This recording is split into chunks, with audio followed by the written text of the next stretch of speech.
ناظرین قرآن اٹھائیے، یہ میرے ہاتھ میں قرآن کریم ہے، اور جائیے پارہ نمبر 11 سورہ یونس کی آیت نمبر 58 جب آپ پڑھیں گے تو آپ کو یہ آیت کریمہ نظر آئے گی۔ اللہ رب العالمین فرماتا ہے قُلْ بِفَضْلِ اللَّهِ وَبِرَحْمَتِهِ فَبِذَلِكَ فَلْيَفْرَحُوا هُوَ خَيْرٌ مِّمَّا يَجْمَعُونَ۔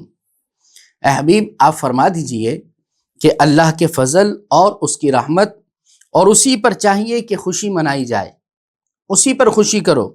ہوا خیر مما یجمعون، یہ ان کی تمام جمع پونجی سے، دھن دولت سے بہتر ہے، افضل و اعلیٰ ہے۔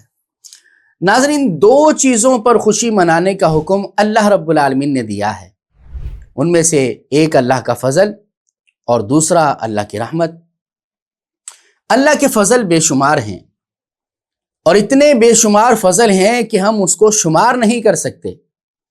تو پھر ہم اللہ کے پاک کلام قرآن سے ہی سوال کرتے ہیں کہ تو ہی بتا کہ اللہ کا سب سے بڑا فضل کیا ہے۔ تو جب یہ سوال ہم نے قرآن سے کیا تو اللہ کا پاک کلام ہمیں بتاتا ہے وَعَلَّمَكَ مَا لَمْ تَكُنْ تَعْلَمْ وَكَانَ فَضْلُ اللَّهِ عَلَيْكَ عَظِيمًا،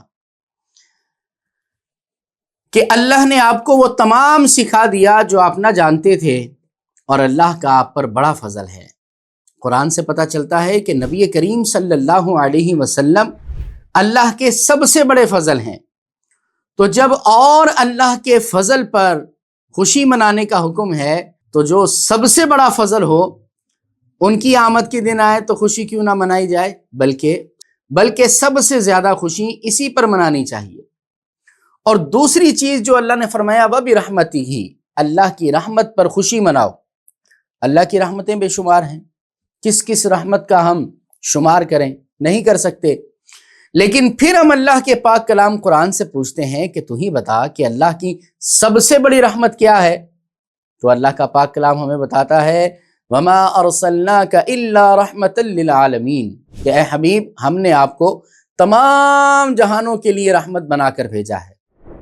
تو جو تمام جہانوں کے لیے رحمت ہو یقیناً وہ اللہ کی سب سے بڑی رحمت ہے، لہٰذا جب ان کی آمد کے دن آئیں تو اس پر سب سے زیادہ خوشی منانی چاہیے۔ اور بھی اللہ کی رحمتیں ملیں، رب کی نعمتیں ملیں، اس پر خوشی منانی چاہیے شریعت کے دائرے میں رہتے ہوئے۔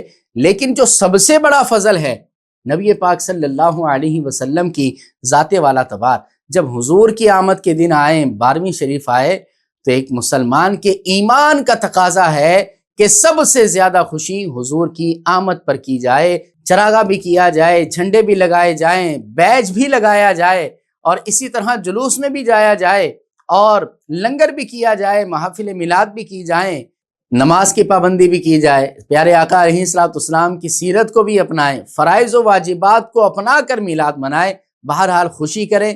اللہ رب العالمین یہ خوشیاں ہمیں دنیا میں بھی عطا فرمائے، آخرت میں بھی ہماری نسلوں کو بھی یہ خوشیاں منانے کی توفیق عطا فرمائے۔